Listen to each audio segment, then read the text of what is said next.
Abrimos nuestras Biblias, Hechos capítulo 18.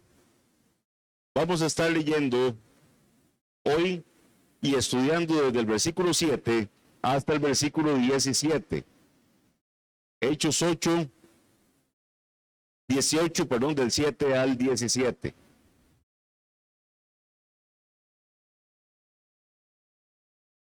He titulado el sermón de hoy, No temas, sino habla y no calles. Repito, el título del sermón es No temas, sino habla y no calles. Y ahorita vamos a ver por qué le puse ese nombre. Vamos a leer el texto de esta tarde. Pongamos mucha atención. Es más, para tener un buen contexto, leamos desde el versículo 1, que fue lo que estudiamos la semana pasada, del 1 al 6. Leamos desde el 1 hasta el 17. Hechos 18. Después de estas cosas, Pablo salió de Atenas y fue a Corinto, y halló a un judío llamado Aquila, natural del Ponto, recién venido de Italia.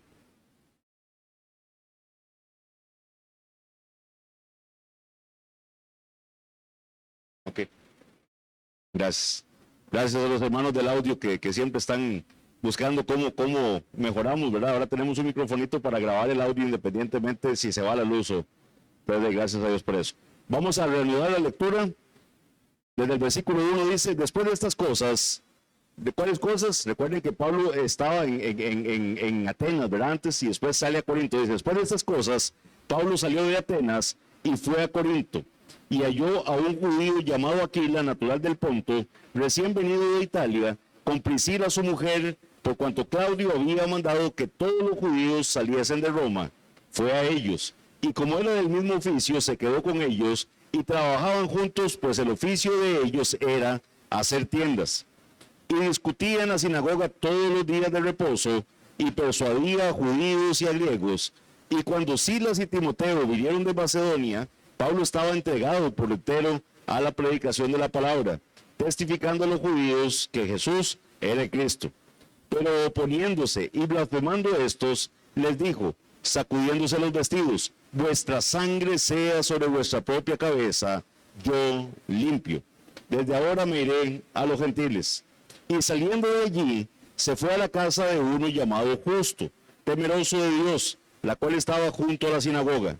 Y Crispo, el principal de la sinagoga, creyó en el Señor con toda su casa. Y muchos de los corintios, oyendo, creían y eran bautizados.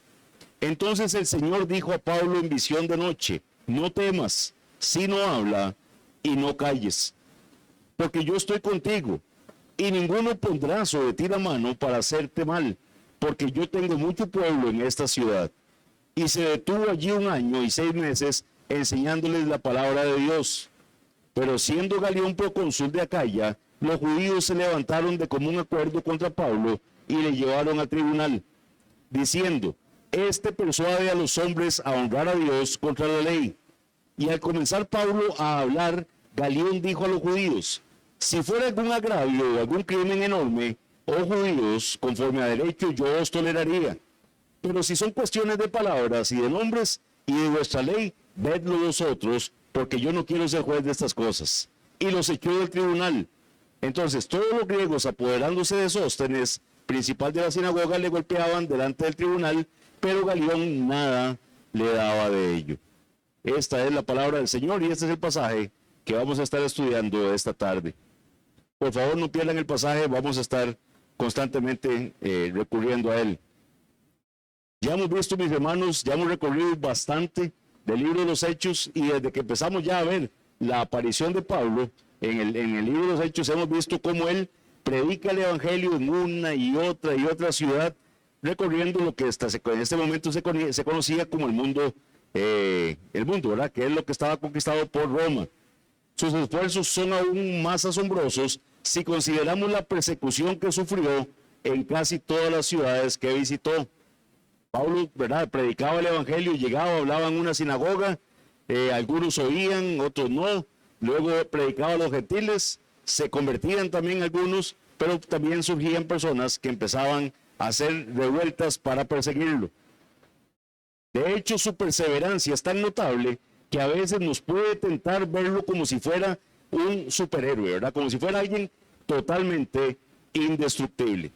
Y eso es lo que tenemos que tener cuidado acá, porque la Biblia nos presenta a los personajes, ¿verdad? Que en ella están tal cual son, con sus virtudes, sí, pero también con sus debilidades.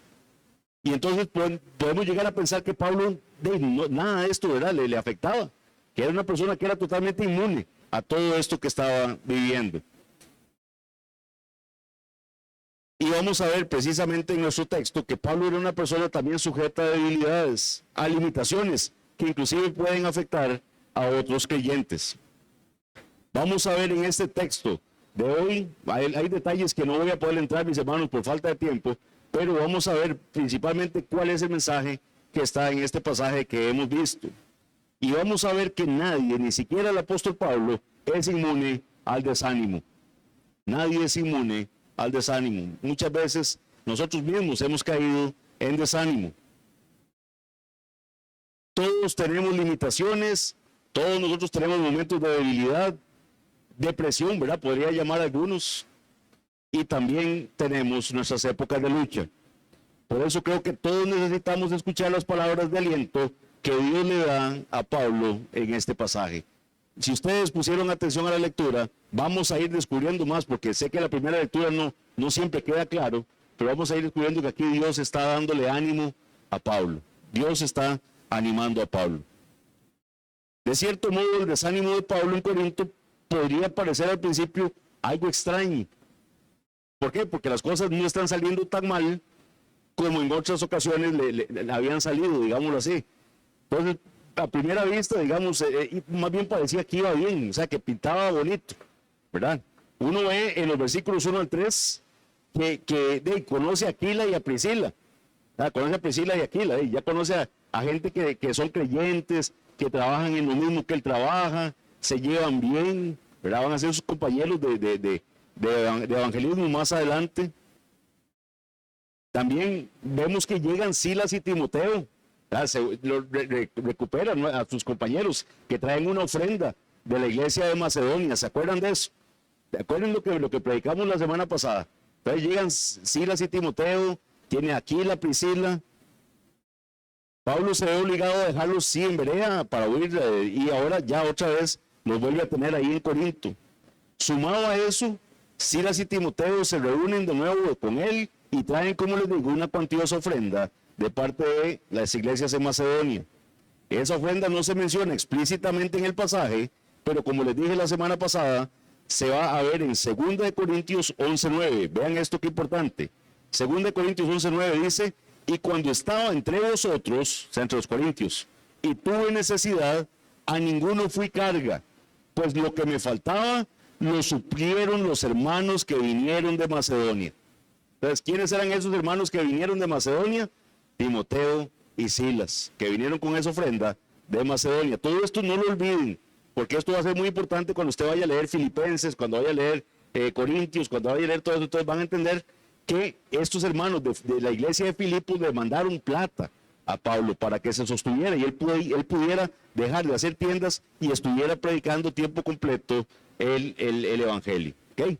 ¿Y quiénes estaban en esa iglesia en Macedonia? Lidia, ¿se acuerdan de Lidia? El carcelero, su familia, muchos ya se habían convertido. Entonces, y es una iglesia que tenía en gran estima a Pablo. Vemos en Filipenses 4:15, dice: y sabéis vosotros, hablándole Pablo a los filipenses, oh filipenses, que al principio de la predicación del evangelio, cuando partí de Macedonia, ninguna iglesia participó conmigo en razón de dar y recibir, sino vosotros solos. O sea, la única iglesia que me mandó algo para yo seguir adelante fueron ustedes. Es lo que le dice Pablo a los filipenses. Entonces, sabemos que esa ofrenda, ese regreso de Timoteo y de Silas a Corinto, ahí donde está con Pablo, van a ir con una ofrenda que viene de la iglesia de Macedonia. El versículo 5, mis hermanos, vean lo que dice. El versículo 5 dice: y cuando Silas y Timoteo vinieron de Macedonia, Pablo estaba entregado por entero a la predicación de la palabra, testificando a los judíos que Jesús era el Cristo. Antes de eso, estaba haciendo tiendas para poder solventar con el trabajo de sus manos las necesidades que tenía. Y después ya puede dedicarse a la predicación de la palabra. Y luego vemos que la mayoría de los judíos terminan rechazándolo, pero logra también algunos avances significativos en la comunidad de Corinto. El versículo 8 dice que Crispo es el principal de la sinagoga, o sea, alguien que estaba ahí en un puesto de altura, digámoslo así, en la sinagoga, cree en el Señor. Entonces vean que el ministerio no estaba yendo tan mal, ¿verdad? Ya conoce a Aquila, Priscila, vienen Silas, viene Timoteo, le mandan ofrenda, Crispo se convierte, y no solo Crispo, sino también toda su casa. Vean lo que dice el 8. Y Crispo, el principal de la sinagoga, creyó en el Señor con toda su casa. Con toda su casa. Y muchos de los corintios, oyendo, creían y eran bautizados. Entonces vean que ahí va saliendo bien. El líder de la sinagoga de Corinto abrazó el evangelio a través de la predicación del evangelio por boca de Pablo. Y no solo eso, el versículo 8 dice que muchos corintios oyendo creían y eran bautizados. Así que las cosas estaban saliendo bastante bien. O sea, uno estaría contento con lo que está pasando. Sin embargo, Pablo estaba desanimado. Pablo estaba desanimado en este pasaje. ¿Cómo lo sabemos? Sabemos que estaba desanimado por lo que vamos a ver más adelante en la predicación. Vamos a ver cómo Dios tiene que aparecérsele ahí en una visión para animarlo, para darle ánimo. Además, más adelante en el ministerio, Pablo, en su primera carta a los Corintios, después de salir de Corinto, después de estar en este lugar, él va a decir abiertamente sobre cuánto estaba luchando durante este tiempo. Él va a decir lo siguiente en 1 Corintios 2:3. Y estuvo entre vosotros con debilidad. Así escribe Pablo en 1 Corintios 2:3. Estuve con debilidad y mucho temor y temblor. Toda la persecución que Pablo había enfrentado probablemente estaba comenzando a afectarlo. Vea que no fue algo por lo que estaba viviendo en ese momento en Corintio, sino que probablemente algo de todo. Pablo había sido golpeado con aquellas varas que yo les mandé, puesto en el cepo, sacado casi muerto de una ciudad, ¿verdad? Creyeron que estaba muerto de la cantidad de pedradas que le dieron, insultos, tolerar las burlas también, por ejemplo, la gente en Atenas, cómo se burlaron de él. Entonces pareciera que todo como que se acumuló, ¿verdad? Como que en ese momento, a pesar de lo que estaba empezando a verse en Corinto, Pablo se sentía desanimado. Todos tenemos límites, y Pablo se estaba acercando mucho al límite que él en sus fuerzas podía soportar. Además, recuerden que a pesar de que el líder de la sinagoga de Corinto creyó en el evangelio, la mayoría de los judíos en Corinto lo rechazaron. Eso lo vemos en el versículo 6 que estudiamos la semana pasada. Inclusive blasfemaron, ¿se acuerdan? Y esas blasfemias también tienen que haber afectado a Pablo, no contra él, sino contra Cristo. Basándonos en las exposiciones previas, Pablo debió haber estado esperando un motín. O sea, me imagino que él decía, ya, ahorita este es el momento en que se me vienen, ¿verdad? Y me van a llevar a la cárcel o algo se va a venir. ¿Por qué? Porque eso es lo que venía pasando en momentos previos. Así que es comprensible que Pablo estuviera luchando contra el desánimo. Entonces, ¿qué hace Dios para animar a Pablo? Vean que el Señor, que es grande en misericordia, que entiende nuestras debilidades, Él va a mostrarnos qué hace Él acá para animar a Pablo. Y eso lo vamos a ver en los versículos 9 al 10. Dice así: entonces el Señor dijo a Pablo en visión de noche. Vean el texto, ¿verdad? Hechos 18, del 9 al 10. Entonces el Señor dijo a Pablo en visión de noche: no temas. Si el Señor está diciendo que no temas, ¿por qué? Porque tenía temor. No temas, sino habla y no calles, porque yo estoy contigo y ninguno podrá pondrá, sobre ti la mano para hacerte mal, porque yo tengo mucho pueblo en esta ciudad.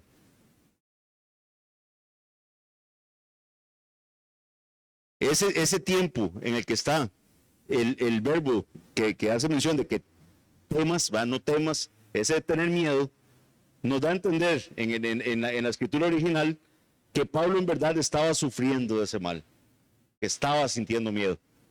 Pero Jesús le manda a dominar ese temor, le dice, no temas, no temas. Además Jesús le ordena que se mantenga hablando. Ese es habla, eso es lo que le dice, que se mantenga hablando. No se está refiriendo al contenido de los discursos de Pablo, sino al acto de hablar. O sea, que hable, que se mantenga hablando. A esta orden positiva Jesús agrega otra negativa, no calles. Le dice, habla, no calles. Le está diciendo a Pablo. No está diciendo que Pablo esté callado, sino que le advierte que no llegue a estar callado. A través de la voz de Pablo, el Evangelio de Cristo estaba siendo predicado a la gente en Corinto y por lo tanto le prohíbe guardar silencio. No puede callarse. Continúe hablando. Estos versículos nos comunican la idea de todo el pasaje, la idea principal, que es que Dios va a animar a Pablo, a continuar sus esfuerzos misioneros, recordándole tres cosas. Y eso voy a estar predicando hoy. Va a recordarle tres cosas.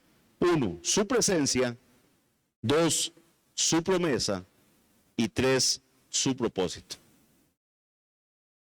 Vamos a dedicar lo que nos queda del sermón a ver estas tres cosas que le está diciendo el Señor en este pasaje. Versículo 10, nuevamente. Porque yo estoy contigo.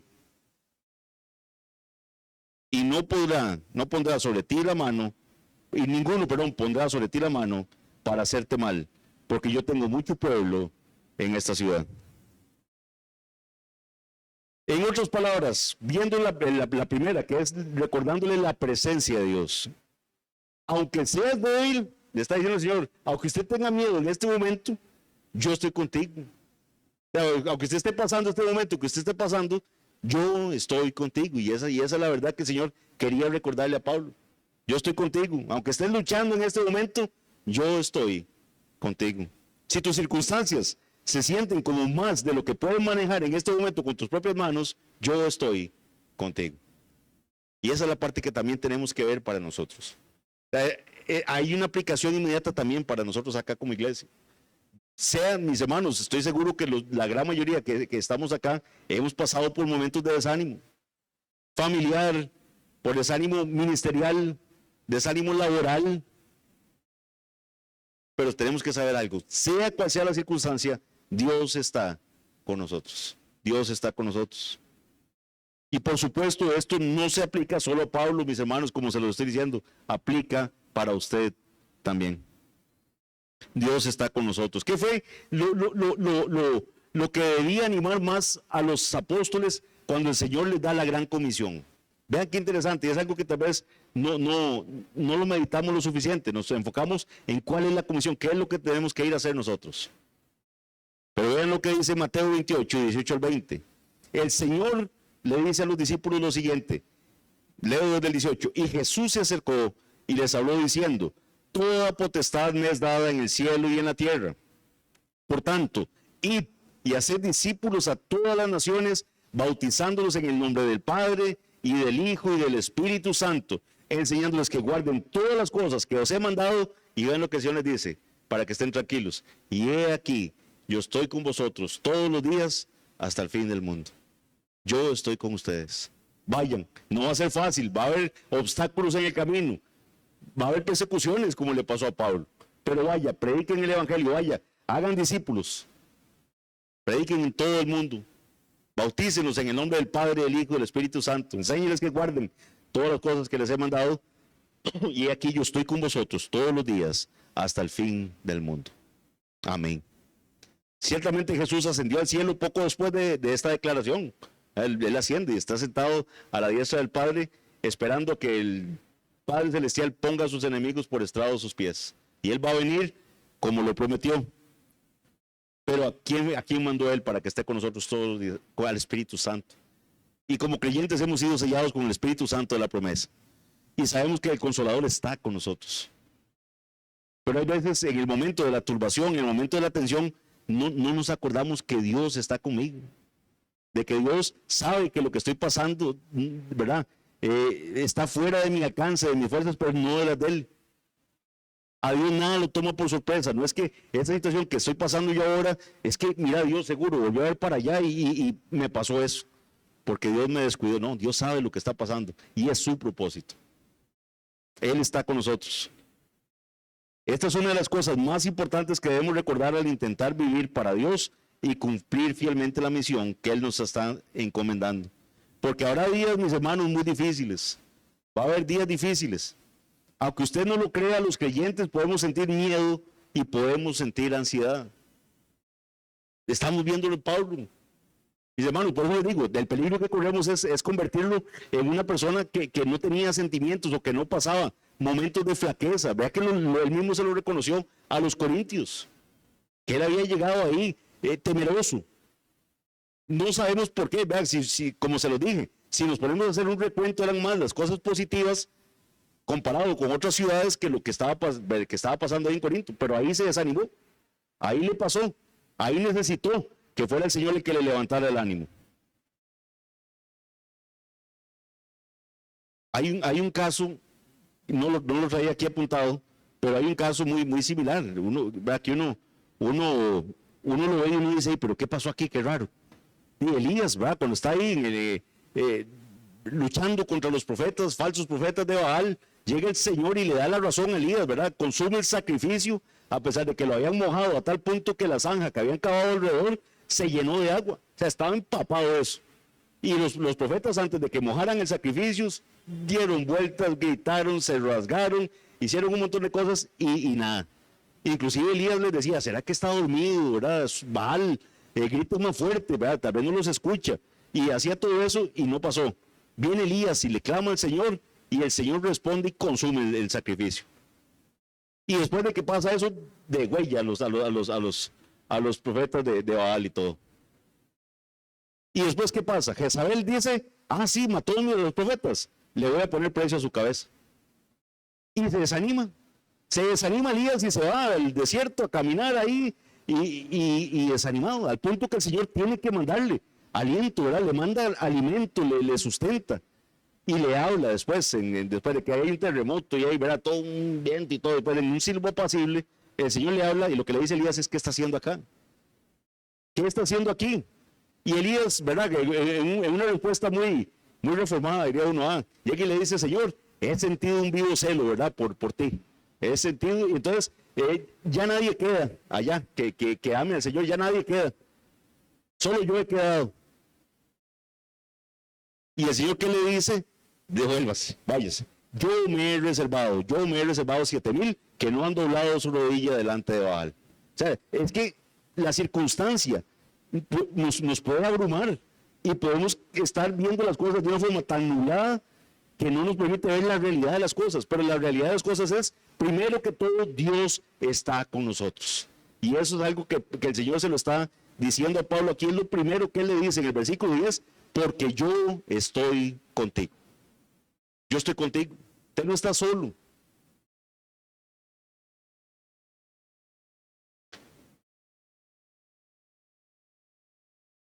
Vean, mis hermanos, inclusive aquí en Ibra, podríamos estar viendo el Señor está haciendo cosas maravillosas en la iglesia. Y podría ser que estemos pasando un momento que nos desanimamos, a pesar de lo que el Señor está haciendo, y a pesar de lo que el Señor ha hecho en nuestras familias, y a pesar de todo, y llega un momento y nos desanimamos. Lo importante es, veamos, como el Señor está diciendo a Pablo, yo estoy contigo. Lo que no podemos perder de vista es que Dios está con nosotros, y como bien lo dijo el mismo apóstol Pablo, vea que lo dice en Romanos 8:1. ¿Qué pues diremos a esto? Vea ya Pablo, ¿verdad? Recobrando sus fuerzas, le dice a los romanos, ¿qué pues diremos a esto? Si Dios es por nosotros, ¿quién contra nosotros? Si Dios está de mi lado, ¿quién? ¿Qué hay que me pueda dañar? ¿Quién contra nosotros? Así las Escrituras nos demuestran que Dios por sí solo equivale a la mayoría. Si solo Dios está conmigo y nadie más, Dios equivale a mayoría. tengo la mayoría de mi parte. Si tenemos a Dios y a nadie más, tenemos mayoría. Aquí hay un ejemplo que yo sé que a Arlen le va a gustar, que le gusta tanto la historia de la iglesia, y no pude resistir traerlo. Es el caso de Atanasio. Atanasio era un obispo de Alejandría del siglo IV. En su momento se estaba extendiendo una herejía que se llama el arrianismo. Arrianismo. Es como la predecesora de los testigos de Jehová, pero se estaba extendiendo el arrianismo, la cual enseña que Jesús, ¿verdad?, como hijo de Dios, era similar a Dios. No Dios, era similar a Dios. Pero por verdadera, pero no verdadera y completamente Dios, decían ellos. Afirmaba que Jesús era el primer y más alto ser creado por Dios. Eso es lo que dice el arrianismo. Y si ustedes ven, es lo mismo que dice la secta de los testigos de Jehová. La forma común de expresar esto era diciendo: hubo un tiempo en que el Hijo no existía, dice el arrianismo.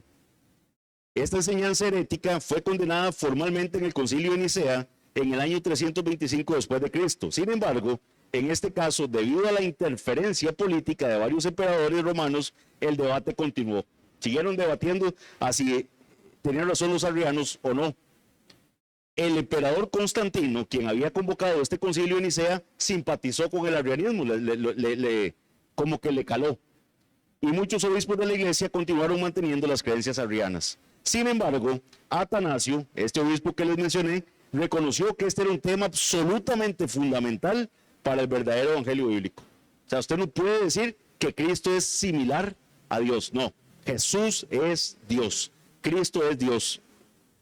Si Jesús no era completamente divino, su muerte en la cruz no puede redimir a nadie. Así que Atanasio se pronunció con valentía contra el arrianismo y se negó a aceptar a los arrianos en la iglesia. Como resultado, fue exiliado 5 veces. 5 veces lo exiliaron y hasta por 7 años en cada una de ellas. Sin embargo, a pesar de todo, nunca se doblegó.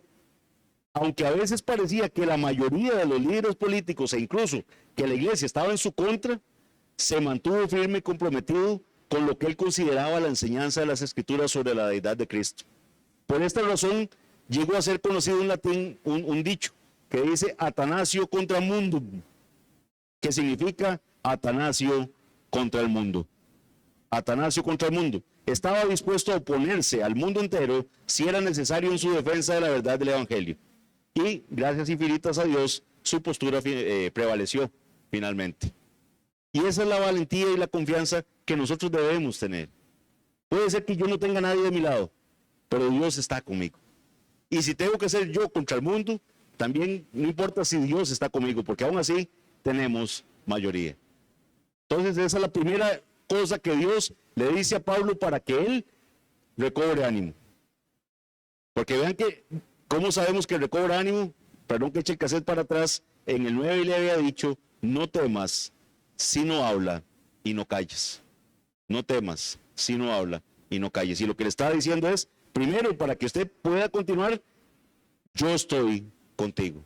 Lo segundo que le va a recordar, o lo que le va a hacer, es una promesa ahí para Corinto. Él le dice: yo estoy contigo, pero después inmediatamente le asegura: ninguno pondrá la mano sobre ti para hacerte mal. Ninguno pondrá la mano, le dice literalmente, dice, y ninguno pondrá sobre ti la mano para hacerte mal. Le hace esa promesa. Dios se lo está ofreciendo. Nadie le va a poner la mano para hacerle mal. La aplicación de esto es para Pablo, ¿verdad? O sea, no es que usted lee esto y dice: bueno, nadie me va a hacer mal nunca, no. Y vea que a Pablo mismo le han hecho mal anteriormente. Lo han golpeado, lo han encarcelado, ¿verdad? Pero ahí en Corinto Dios le está prometiendo: nadie le va a poner la mano. Aquí, en este momento, usted tranquilo, siga hablando, nadie le va a hacer daño. Dios le prometió que esto no sucedería ahí en Corinto. Vamos a ver más adelante, en los versículos 12 al 17, cómo Dios cumple esa promesa. Es más, veámoslo de una vez, porque ya casi voy terminando. Dice del 12 al 17. Pero siendo Galión procónsul de Acaya, los judíos se levantaron de común acuerdo contra Pablo. Vean que lo están atacando. Y le llevaron al tribunal, diciendo: este persuade a los hombres a honrar a Dios contra la ley. Y al comenzar Pablo a hablar, empezó su defensa, Galión, que es el procónsul, le dice a los judíos, si fuera algún agravio o algún crimen enorme, oh judíos, conforme a derecho yo os toleraría. Pero si son cuestiones de palabras y de nombres y de vuestra ley, vedlo vosotros, porque yo no quiero ser juez de estas cosas. Y dice que los echó del tribunal. Vamos a ver que a quien sí golpean esas sóstenes, que nos va a decir ahí el 17, pero a Pablo no le hicieron ningún daño. Vean que salió bien librado de esta etapa.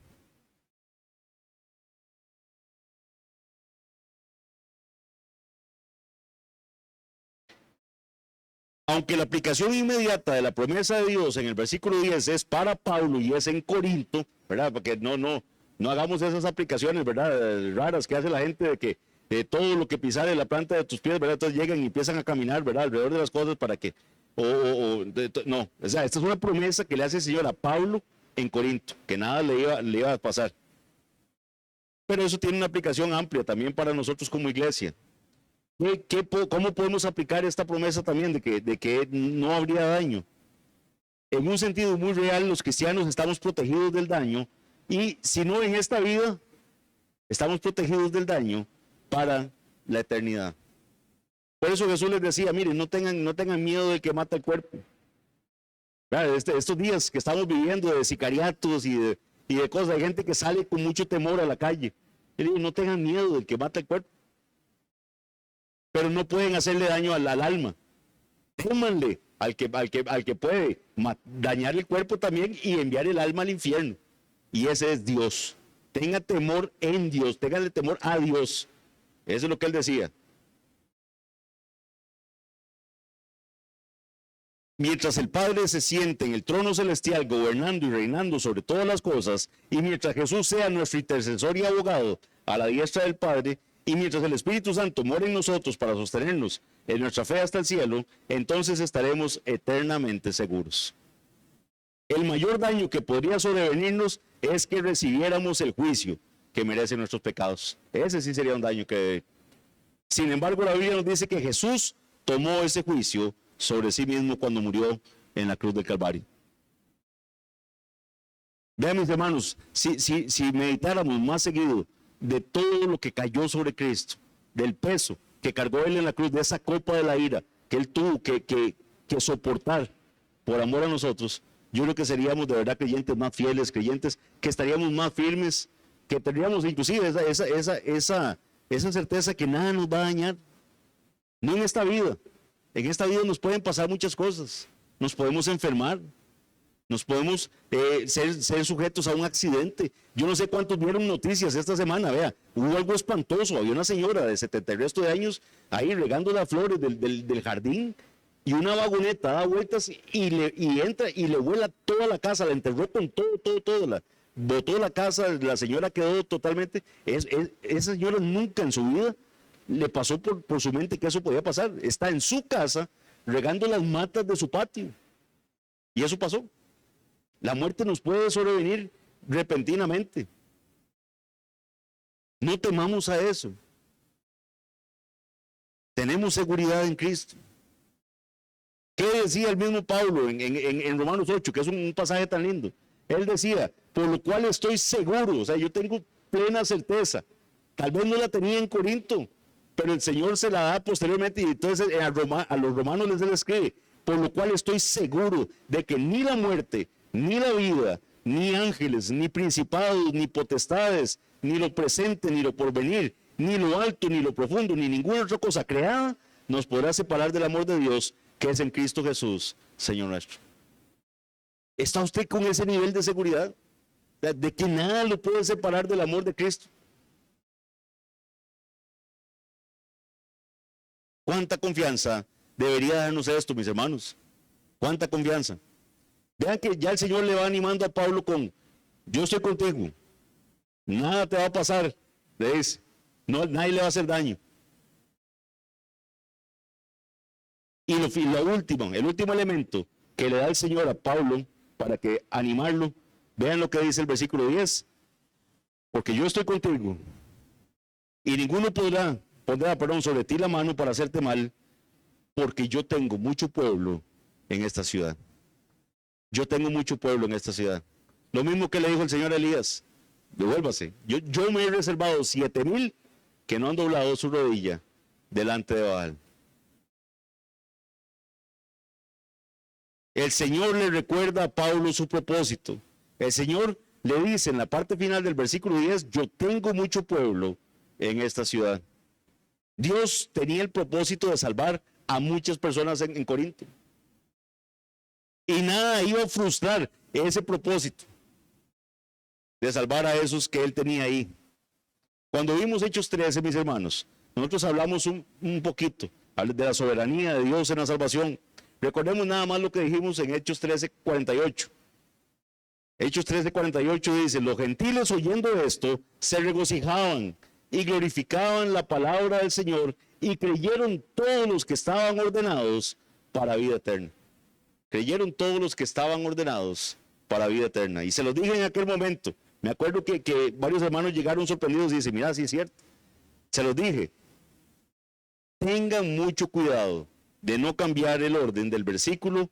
Tengan mucho cuidado de no cambiar el orden del versículo, porque, leo nuevamente, dice, y creyeron para vida eterna. El versículo 1 dice, y todos los que creyeron fueron ordenados para vida eterna. Creyeron los que ya estaban ordenados para vida eterna. No fue que a partir de que creyeron fueron ordenados para vida eterna. Lamentablemente, como les dije en aquel momento, muchos le dan vuelta a este versículo y afirman que la razón por la que Dios elige a las personas es porque Él sabe de antemano que ellos creerán, que ellos lo elegirán a Él y por eso los ordena para vida. Esta no es la doctrina bíblica. La doctrina bíblica es exactamente eso. Creyeron los que estaban ordenados para vida eterna. Esta es la doctrina de la elección o predestinación que muchos, ¿verdad?, les da susto que se pronuncie algo porque puede haber roncha en la iglesia. Pero es bíblica. Eso es lo que dice. Y acabamos de leer cómo el Señor le dice a Pablo, yo tengo mucho pueblo en este lugar.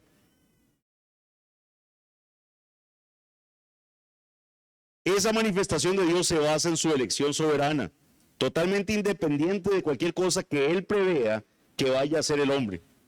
Como Pablo lo explica tan claramente en Romanos 9, del 10 hasta el 16. Leo para ustedes. Y no solo esto, dice Pablo, sino también cuando Rebeca concibió de uno, de Isaac, nuestro padre, pues no habían aún nacido, ni habían hecho ni bien ni mal, para que el propósito de Dios, conforme a la elección, permaneciese, no por las obras, sino por el que llama. Dice, se le dijo, el mayor servirá al menor. Como está escrito, a Jacob amé, mas a Esaú aborrecí. ¿Qué pues diremos? ¿Que hay injusticia en Dios? Lo que vamos a decir, mira qué injusto Dios. Amó a Jacob y no a Esaú. Entonces Pablo mismo hace la pregunta, ¿qué pues diremos? ¿Hay injusticia en Dios? En ninguna manera. Pues a Moisés dice, tendré misericordia del que yo tenga misericordia y me compadeceré del que yo me compadezca. Así que no depende del que quiere ni del que corre, sino de Dios que tiene misericordia. Y es ahí donde tenemos que caer humillados delante de Él. Mis hermanos, si Él nos ha salvado es porque nos tuvo misericordia. No porque usted haya hecho un gran esfuerzo, no porque usted haya hecho... Vean, mis hermanos, si siendo salvos cuesta que vengan al culto, ¿cuál esfuerzo? O sea, ¿dónde está el...? No, más bien, si el Señor no nos jala del aire constantemente, ni vendríamos al culto. Nuestra tendencia no es a buscar cada día más del Señor. Y eso que el Señor nos salvó. Y tienen que estarnos arriando. Ahora siendo impíos, ¿cómo cree usted que usted va a haber buscado del Señor? Cuando la misma Biblia nos dice, no hay quien busque a Dios. Es fundamental que entendamos que es Dios quien eligió un pueblo para salvación desde antes de la fundación del mundo. Lean su casa Efesios 1:4. Él estableció que sean salvos por la proclamación del Evangelio. Lea Romanos 1:16 en su casa. Que Él tiene poder para resucitarlos de entre los muertos y darles arrepentimiento y fe salvadora. Vea Hechos 11:18, 2 Timoteo 2:25. Y es así que vamos a poder compartir el Evangelio totalmente confiados de que nuestro Señor usará el poder de ese mensaje predicado para salvar a los suyos. Dios va a usar el Evangelio predicado. No es usted el que va a convertir a nadie. Nosotros solo predicamos. Es Dios quien hará la obra en la persona. Vean lo que dice 1 Corintios 1:21. Pablo hablándole a esta iglesia donde está ahorita en Corinto. Vean la versión de la Nueva Versión Internacional, dice así, que está muy clarita. Ya que Dios, en su sabio designio, dispuso que el mundo no lo conociera mediante la sabiduría humana. O sea, el hombre estudiando la sabiduría secular no va a llegar a conocer a Dios. Y entonces dice, en su sabio designio dispuso que el mundo no lo conociera mediante la sabiduría humana, tuvo bien salvar mediante la locura de la predicación a los que creen. Es por medio de lo que el mundo considera una locura, por medio de la predicación del Evangelio, que el Señor va a salvar a los suyos. A algunos cristianos les preocupa que esta doctrina de la predestinación nos desanime a compartir el Evangelio.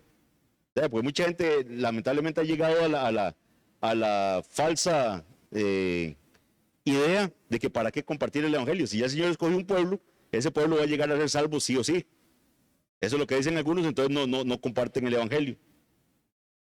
La respuesta a esa falsa asunción que hacen algunos es que Dios ha determinado no solo el fin de que estas personas sean salvas, sino también el medio por el cual estas personas van a ser salvas. Y es a través de la predicación del Evangelio.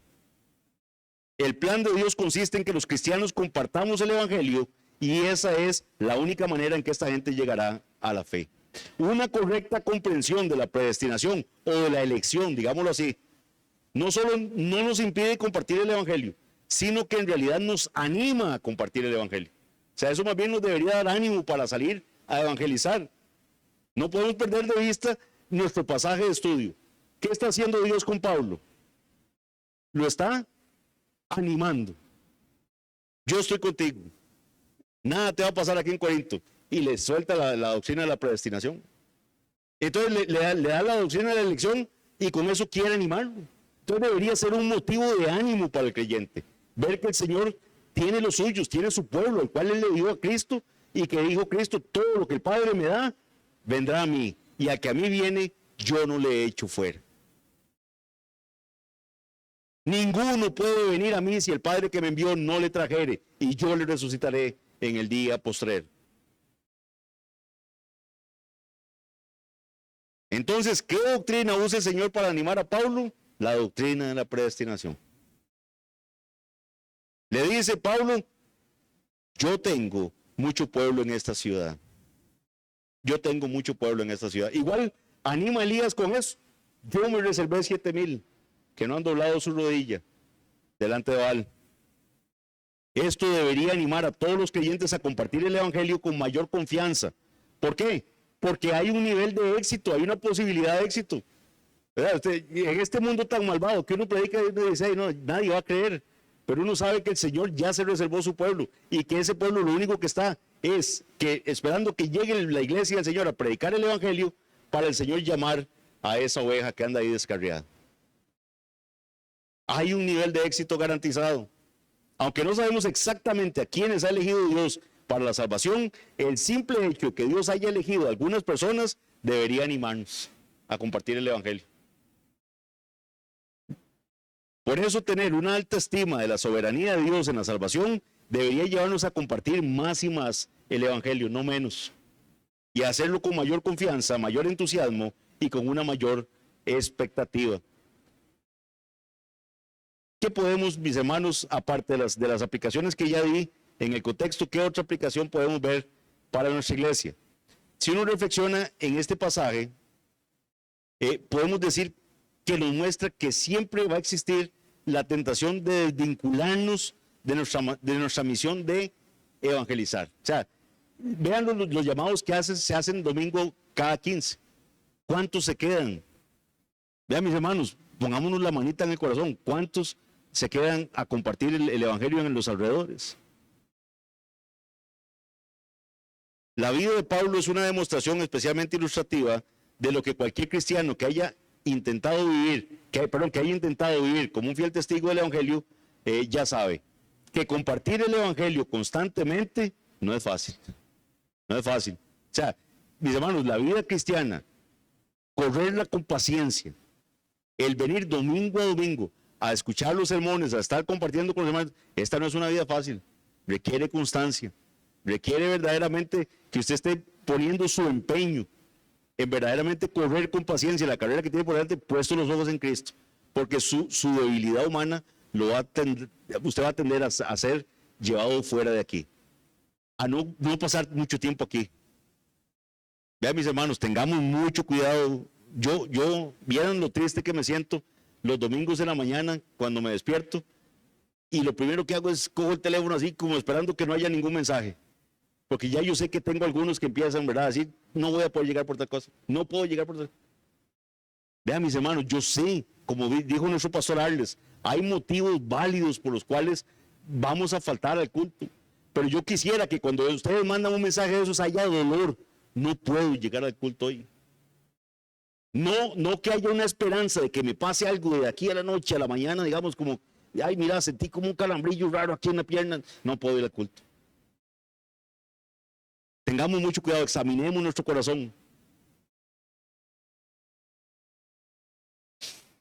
No es fácil vivir nuestro llamado a predicar el evangelio, a nuestro llamado aquí a compartir el evangelio con toda criatura. Requiere esfuerzo, energía y requiere perseverancia. Siempre va a existir la tentación de soltar el acelerador un poco y poco a poco dejarnos llevar por la corriente, hasta que finalmente hagamos solo los esfuerzos más superficiales y poco entusiastas para compartir el evangelio, si es que siquiera los hacemos. Esa es la tentación, a menos que hagamos un esfuerzo deliberado por permanecer fieles y comprometidos con la obra de Jesús, siempre gravitaremos hacia una forma de vida más cómoda, más relajadita. Mis hermanos, y como siempre se los digo, no es en nuestras fuerzas, esto no lo vamos a lograr con que usted le eche ganas y que usted le ponga bonito, no. O sea, esto tenemos que clamarle al Señor, que nos ayude, que ponga en nosotros tanto el querer como el hacer por su buena voluntad. Si no nos esforzamos por mantenernos comprometidos con el estilo de vida misionero, ¿verdad?, de ir a predicar el evangelio, de ir a traer almas para que escuchen la palabra del Señor, esta iglesia se va a convertir en un club social. Nada más. Muy bonito, venimos ahí, tenemos un rato de camaradería, pero es un club social. Y Alajuela no necesita un club social.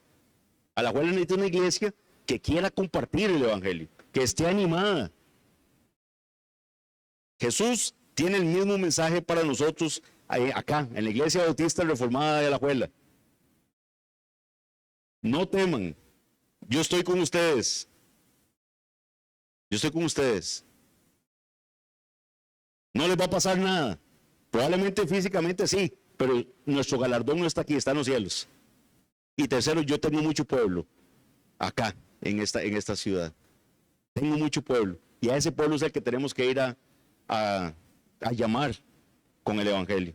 Mis hermanos, que así como el Señor animó a Pablo con esto, que nos anime a nosotros también, que nos arandee un poquito para poder levantar nuestro nivel de desánimo. Somos nosotros a quienes Él ha llamado para alcanzar con el mensaje del evangelio a todo ese pueblo que Él ya tiene determinado que está aquí en Alajuela. Que el Señor les bendiga, mis hermanos. Vamos a orar y procederemos con la cena del Señor. Padre bendito, Señor, perdona la debilidad de la exposición, pero Padre, gracias porque nos has mostrado en tu palabra que aún el mismo apóstol Pablo pasó momentos de desánimo.